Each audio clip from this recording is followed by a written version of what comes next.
उल्ला बता ताड़ एरिया में बहुत ज्यादा लगना। जली को आग कहते हैं, बुझी को राख कहते हैं, और राख से जो पैदा होते हैं उसे आदिवासी કર્યું છે। આ દેશનું પર્યાવરણ જાળવવાનું કામ આદિવાસીઓ કર્યું છે, પણ આ દેશની અંદર વધારે ભોગ પણ એને લેવાયો છે। કહેવાય છે કે સીધા વાંકા ચૂકા લાકડાનું કોઈ ઝાડને કોઈ કાપતું નથી, પણ સીધા ઝાડ છે ત્યારે બધાને કાપે છે। અને એ જ પ્રમાણે આપણા આદિવાસીઓને પણ જે આપણા અધિકારો જે છે, અધિકારો આપવામાં આપણને આનાકાની કરવામાં આવી રહ્યું છે।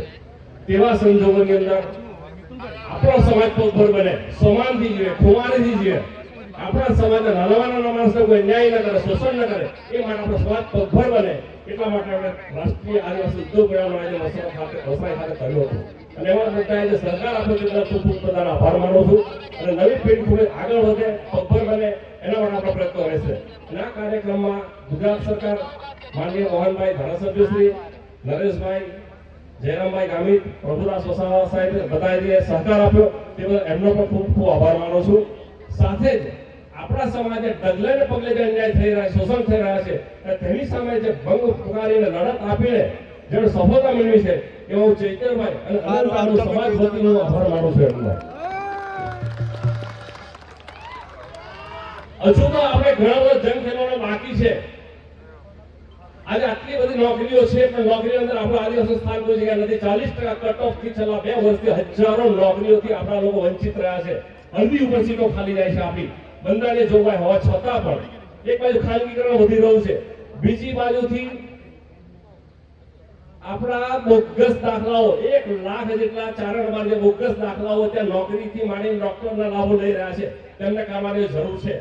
અને તેવા સંજોગોએ જે આપણા કાયદા બન્યા છે જાતિ પ્રમાણપત્રના, ખૂબ જ કડક કાયદા એનાથી ખોટા પ્રમાણપત્રો બનાવતા અટકી ગયા છે। તો કોઈ પણ સંજોગોની અંદર એ જાતિ પ્રમાણપત્રના જે નિયમો છે એમાં છૂટછાટ મળવી જોઈએ નહીં। અને જો છૂટછાટ મળશે તો લાખો બીજા આદિવાસીઓ અંદર આવશે અને આપણા જે પ્રમાણપત્ર કોઈ મતલબ રહેશે નહીં। તો આ સંજોગોને આપણા અધિકારો બચાવવા માટે આપણા સમાજે મહેનત કરવી પડશે, સમાજે સંગઠિત કરવું પડશે। રાજકીય પાર્ટીઓ પાર્ટીનું કામ કરે છે।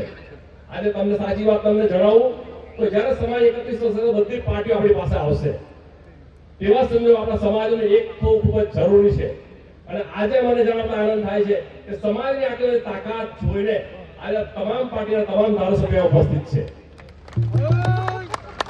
અને એના માટે હું એમનું જો શ્રેય આપવાનું થાય મહુવા આદિવાસી પંચનો હું એમનો શ્રેય આપું છું। તો તેવા સંજોગોમાં તમામ ધારાસભ્યશ્રીઓ આપણે જે અન્યાય થઈ રહ્યા છે, જમીનમાં અન્યાય થઈ રહ્યા છે, નોકરીમાં અન્યાય થઈ રહ્યા છે, શિક્ષણમાં અન્યાય થઈ રહ્યા છે, તો તેવા અન્યાયો માટે સામૂહિક રીતે લોકો રજૂઆત કરે। 27 ધારાસભ્યો જો પોતાના લેટર પેડ પર લખીને આપે કે 40% કટોકમાં દૂર કરવાનું છે, પ્રોજેક્ટ થવાનું નથી, તો કોની તાકાત છે કે આજે આપણને અન્યાય થાય? તો આ સંજોગોમાં આપણે એક થઈને આજે ધારાસભ્યશ્રીઓને આપણે વિનંતી કરીએ છીએ કે સમાજ વતી લડો, સમાજ તમારી સાથે છે।